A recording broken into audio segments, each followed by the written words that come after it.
welcome to Nexus Talks. It's honestly a pleasure to be talking to you. I have so many questions, and I'm going to let you introduce yourself first, and then I'm going to go off of that. But just for anyone who's listening who hasn't come across you before, can you please let us know what you do and who you are? Well, first of all, thank you guys for the interview and NEXUS VR. But yeah, so I'm Jay from Shodanit. We manage artists around the world. My background, so I was brought up in Italy, but I've got Nigerian roots. So I've got I understand the best of Africa and I speak fluent Latin, Italiano. So I understand Europe really well. And I'm sort of blended together. And so won my first art award at the age of 7 near Florence, Bologna. I don't know if I got lucky that day. I don't know what happened, but yeah, I just picked up the trophy like that. It's never luck, especially at the age of Yeah. 7. That is definitely not luck. Yeah, so I don't know. But yeah, and then obviously my mother, who was basically very, uh, she was very encouraging. Hey, I think you should try this. She was very encouraging with anything that I was planning to do. And eventually, we had a few sort of family issues, and we had to move to London.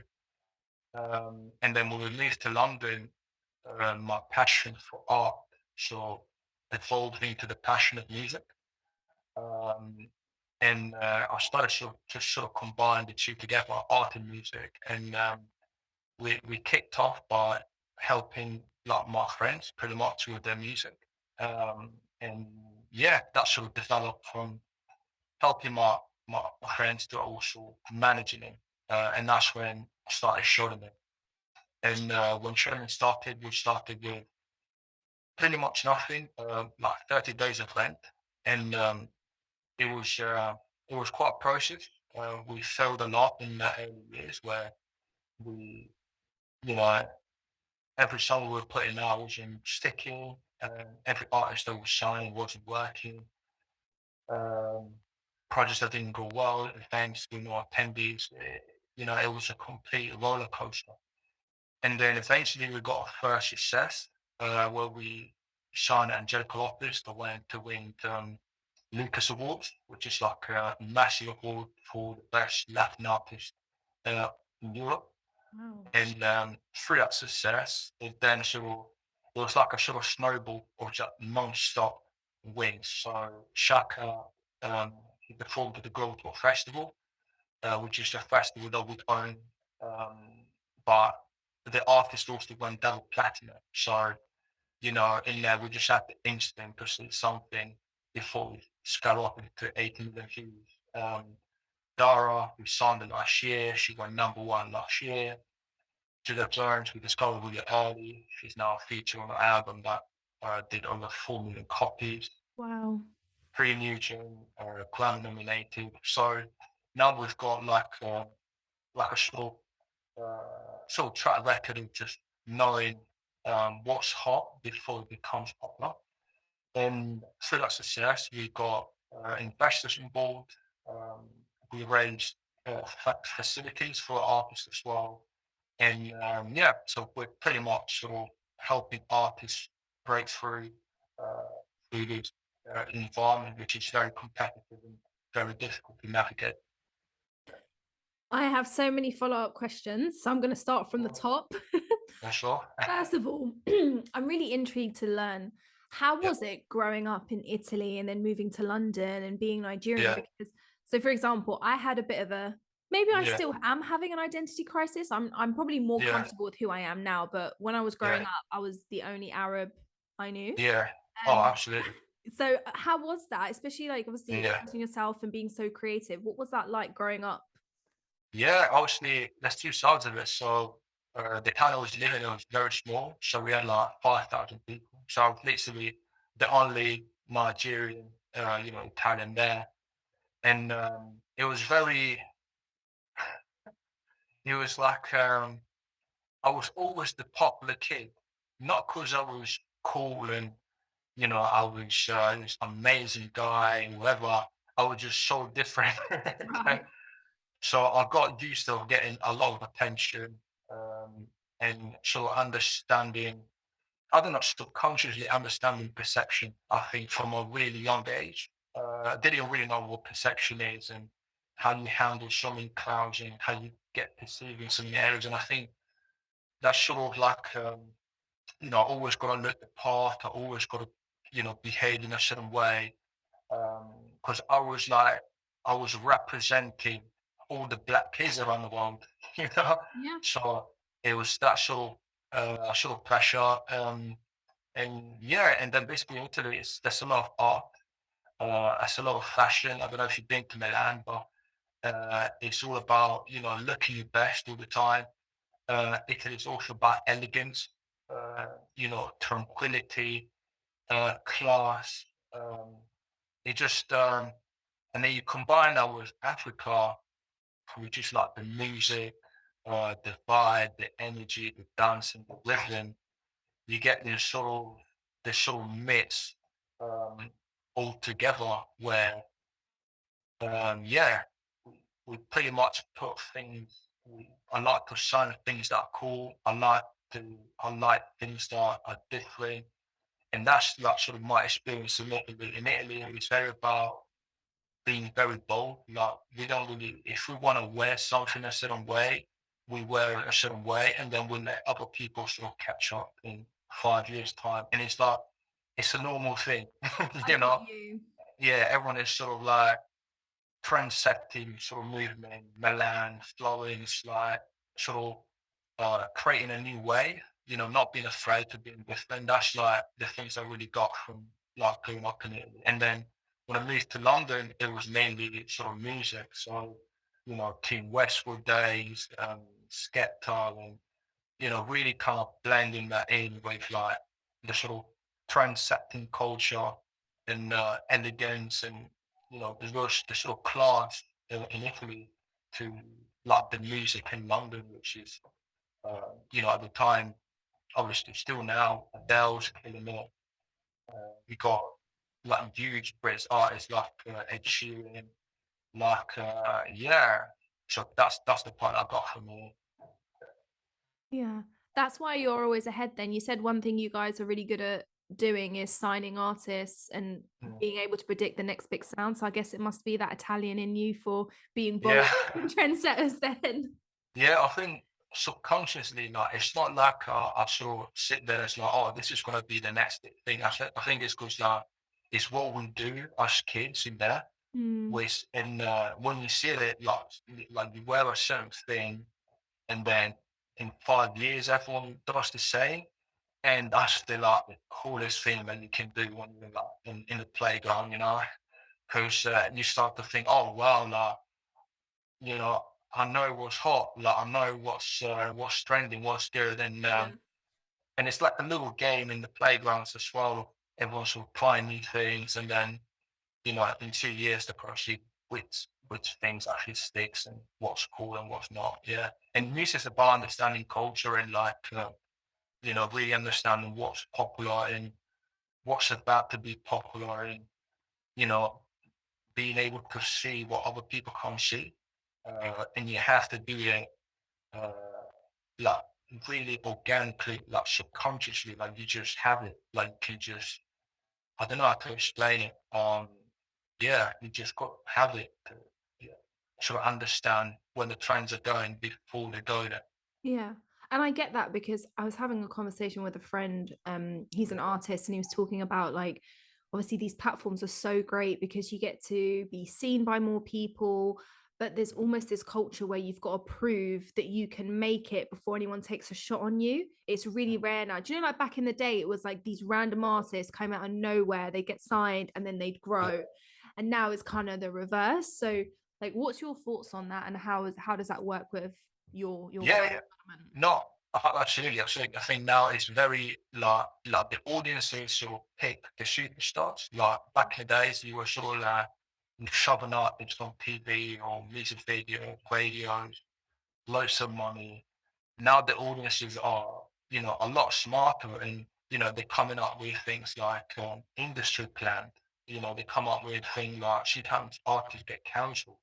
um, it's very like audiences pick genuine artists, like they pick who's going to win. It's no longer, you can sort of put an artist in front of millions of fans around the world and then sort of get the fans to get used to seeing the same face and the same video at a time. Now it's pretty much like authenticity, man. You've got to be so good and so ahead of the game that the cool fans will notice it. So start with niche fans that really understand that, oh, this is trendy, this is new. And then it just grows into mass market where pretty much everyone wants to play what's cool. So a lot of people now play Bad Bunny and BTS, etc. But I don't think many people were playing, Latin music, 5 years ago. Mm, They're just playing now because it's popular, it's the cool thing. Same thing with K-pop, and that's mass market. And then for mass market, then it goes into global market. So global market is when like people that don't even listen to your type of music uh, sort of heard the choruses and they're in love with it. Like they just it's like a global phenomenon. Yeah, but you got to go from niche to mass to global to get to that same scale. of course. And yeah. No, no, go ahead. Sorry. Oh no, yeah, and that's what we do at Shudderman. Like we pretty much we find artists that are niche phase and then we take it to mass market and then global market. Yeah. Perfect. Because I was just going to ask, how do you select the artist? Is there a Yeah. specific genre? Is there a specific thing you look for? Talk me through it. So yeah, the first thing that I'll go for is I don't know, it might go against words when I start, but it's like it's a culture thing. So I like to really kind of spend time around different cultures, different environments, and really get a sense of like what's actually happening. So girls are more into this now. Okay, like who's representing this topic? Oh, guys are more into this now. Who's like wearing things like that? Who's talking about this topic? Because it's the kids of the kids that are just growing up now, they're growing up with a different movement, a different way. Okay. They're not growing up like people in the 90s that kind of came with a different way. So we gotta, as an executive, I've got to understand what is this new way. Okay. So for example, with Megan Thee Stallion, you got Hot Summer, Hot Girl Summer, and City Girl, and I thought, okay, cool. That's the way, that's happening. So if you're like you're thinking it in an old school way, trying to sign an artist that doesn't fit that way, you get left behind because that's not what's happening in the culture. Like the kids of today are into different things, and then same thing with the guys. Sort of authenticity. We're not into uh, sort of industry plans. We're into like self-made, organic, independent artists that are just killing it independently. That's when you have the likes of AJ Tracy doing really well. Dave doing really well. There's like a movement of independent bugs and Malone in Manchester doing really well. Ross, Bud Bunny, I don't know if you heard of Bud Bunny, I've probably heard of him now, but he's about to make 100 million a year independent. He's Okay. amazing. He was like the most streamed artist at one point. I remember, like, I don't know, I don't Yeah. think he is anymore, but at one point he was Spotify's most streamed artist. Oh, he's probably the most. He's just The surpassed. top. Yeah, yeah, yeah. He's doing numbers all independently. He's got a distribution deal with the Orchards, and I think he's got a 90-10 deal. So he pretty much, yeah, he, he's killing it out now, and he's independent, and that's what Mm. I think. That's the new movement of this sort of wave that you've got to catch. A lot of people are into this type of recording artist. Definitely. I there's a Palestinian rapper and he came to London for a concert, sold out. He's amazing, grew off TikTok and his music's really, really good. And he got offered a deal and he was like, no, I'm staying independent. And that's actually the Yeah, story of a lot of people. So yeah, it's really interesting you say that. And that's why I want to talk about why Shudderman's different, because you were yeah. named Europe's new music industry phenomenon by Hold Manchester on. 2022. So a moment for Yeah. that, because that's a huge title. This is Yeah. why I wanted to ask, like, what makes you guys so different? What makes the way you approach things different and how you do everything? Oh wow. So with us, it's we got this motto where it's like beyond creativity. So get it. all my team members to pretty much like, what does beyond creativity means to you? Okay, so when team members work on artist project, sometimes they do the bare minimum, sometimes they do what's acceptable, sometimes they do what's normal. With us, with the sort of beyond creativity model, which pretty much means genius, okay, like beyond creativity level, something that just wows people. And if we can get my team members and A&Rs, managers to all sort of think with this sort of mentality, what happens, one great idea comes out of it. Okay, like a genius idea that sticks with like the beyond creativity sort of motto. And then we just execute it for the artist. So, and then sometimes we might go platinum, sometimes we might go number one, sometimes it's sold out shows, sometimes it's sold out festival, and sometimes it's an award. Like it's like we just want to get artists to the next level, and for them to also keep the independent shine. So all the artists own the masters, and that's what the difference between us and other companies. Like most of our companies actually, you know, take the masters from the artists, okay, when they advance the capital. With us, we actually grow the artist, allow the artist to keep the masters, and we get a percentage from other revenues like partnerships and collaboration that we put together as we work. So it's very, we're sort of going against the traditional route, and that's given us sort of an advantage when we're trying to shine, artists that are going to spark the new wave of independent. Yeah, totally. And another part of your business is you put on events, and we've Yeah. been invited to one. I've put it out there now, so you can't uninvite us. Yeah. So tell us a little bit more about an event that you're putting on this year or events you've put on Yeah. in the past.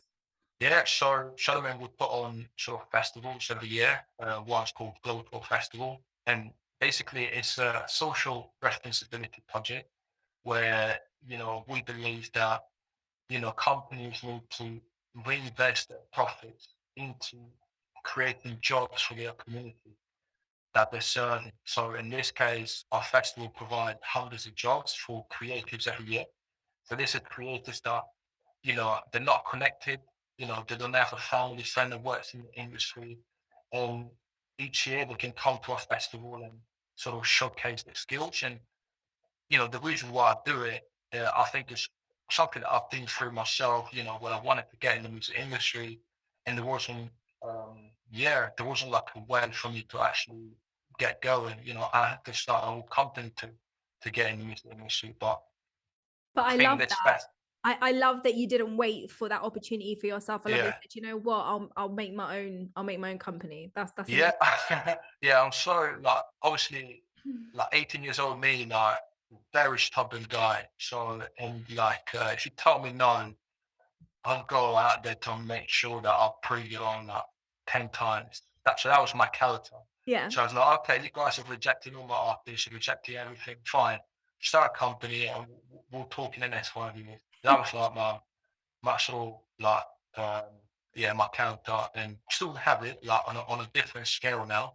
But then, yeah, that's what was got it going. But yeah, we've got the Year Festival, and then we also do like Dolce Vita, which is private, like exclusive, sort of yearly event for artists and sort of backers and all our partners sort of come together. A bit like the I think it's a branch, that's a UK branch, I can't remember the name of it.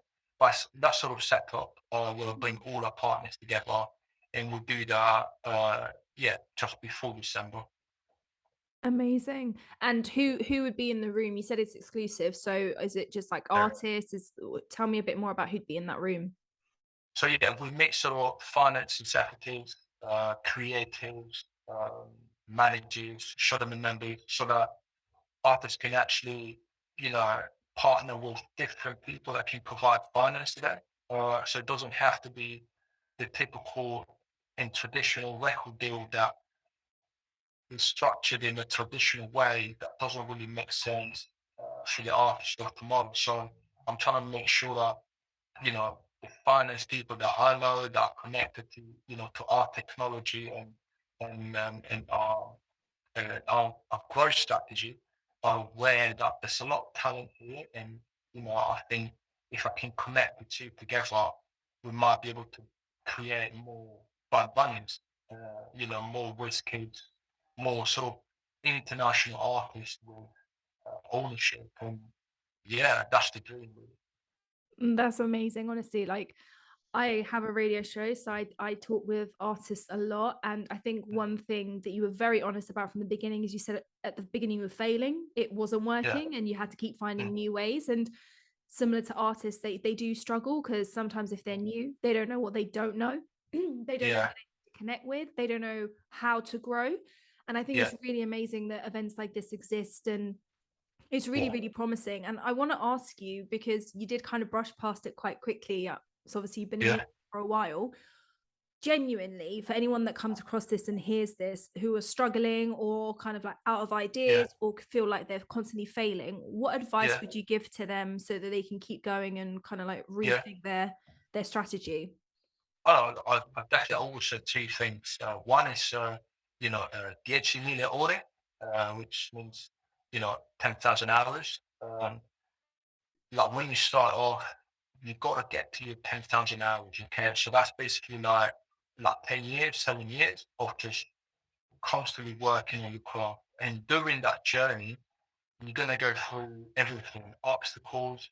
You're going to meet all the sharks in the industry, all the games that happen behind the scenes. And you just got to constantly get back up, get to that sort of 10,000 hours. And then what happens, you get to a compound effect. I don't know if you know what compound effect is, but the compound effect is basically pretty much means that you can do something for 8 years, and then all of a sudden, all the results that coming out on the 10th year, 8th year, they just, so all the work that you were doing, it compounded, and then the results actually start coming out, on that sort of 10th, right at the end of the process. So when you're in the moment, you think you're not going anywhere.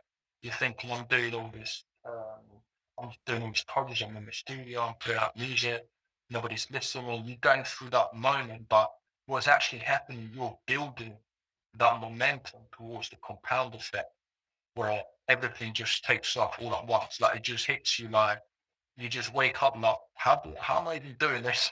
Yeah. What is gonna? Oh, you can do this because you've been training for 10 years. You've turned into a master. And then the second one is courage. Okay, and like when if I'm here with like the team, like when we play, when we used to play rugby, I used to always tell like, when you play rugby, you run and you know you're gonna get tackled. Right. Okay, yeah, it's scary. Okay, it's so scary. But when you get tackled, yeah, you build you gain an advantage in the field. Okay. Okay. And then you keep going, you get yourself back up and you gain an advantage in the field. You get knocked down, you gain advantage in the field. You get knocked down, you gain advantage in the field. And then eventually it's a touchdown. Okay. So that's the second thing that I always say. Like you gotta understand that you will get taken down. Okay, just get back up and advance in that field. Okay, then you get taken down again, and then advance again in that field until you score the touchdown. And I always I'm using this analogy because like I always use it when I play with some of my teams as well, and I tell them like, don't be like this is what you got to work. This is exactly what you got to work. You never make so I sort of mess about with them when they don't take any risks in a rugby game. I actually love that analogy. I've never heard that one before. Yeah, yeah. I use it with my team members. Like, run, make the run. Don't worry if you get tackled, okay? Because we're gonna get the advantage. You're gonna get a field advantage, and that's all we need. I love that. I've also just learned how rugby works because I've never watched it, but on any time I've seen it, I'm like, what's going on here? It just looks like wrestling Yeah, each other. So thank yeah, you. yeah, yeah. They're just trying to like just gain that advantage in the field, and yeah, quite complex, but it's fun. It's like American football. No, Like, it yeah, I makes think sense. It makes sense. So, to yeah, be honest, I'm not the most sporty person. I've seen rugby games, but it makes sense. So if you yeah, get tackled, that means you get the ball next, right? Is that what you mean? yeah. I Yeah, got yeah, you. that's it, I'm with that's it. you. And basically, most people are afraid of getting tackled, but Yeah. when you get tackled, you're advancing in that field, you know? Totally. Yeah, I always think as well, like if something bad happens, at least that's yeah, done. Because I think you yeah, always anticipate, oh, when am I going to get mugged off in this industry, or yeah, when is my big like not going to happen? So almost like now that's done, get up yeah. and move on, and that's one less thing to worry about. That's it. Like you're building up that sort of experience, and then it links back to the compound effect. I think the two definitely sort of link together as well. Yeah. So yeah, courage, and then like the ditching it or the 10,000 hours. I love that. Two really, really good pieces of advice, to be honest, Jay. I love those. Yeah. So, what can we expect from Shodaman this year, other than the events you've mentioned? So obviously this year we're gonna like bring all our team members together to sort of celebrate the wins. So we got the Manchester phenomenon that we got I think came through May. Then we won the London Enterprise Award. So I think that's gonna get announced this month, last September. Um, and then obviously we're gonna sign new artists from next year. And most importantly, like the festivals that we do. Yeah, so if you're like creative or you've got something that can add value to like artists, etc., feel free to get in touch because we're always sort of looking for new people that can like perform and yeah, and provide value on the day. Amazing. And how can people find you? Where's the best way to contact you? Yeah, so Shudderment. So we're on Instagram, Twitter, yeah, Instagram, Twitter, and then shudderman.com on the website. And you can sort of like see all the artists we've worked with, and yeah, and then obviously if if you are the next thing and you're like watching, like don't like you can always sort of reach out. Like there's no like too early or just or already with a lot of team members. Like if you feel like what we can do can amplify your current situation, we can find a way to still work together. Thank you so much, Jay, for chatting with Cool. me. Um, Boys. we will tag you in everything, of course. And for everyone who's Yeah. listening who wants to find out how to get involved, we'll put all the contact details. And in a way, I'm so happy we have to do this again because I Cool. feel like this chat was better than the first chat. Yeah, well, it's always the second try is always the best one. Exactly, exactly. Thank you so much. And congratulations on your huge success this year. And I can't wait to see what you guys get up to next Cool. year.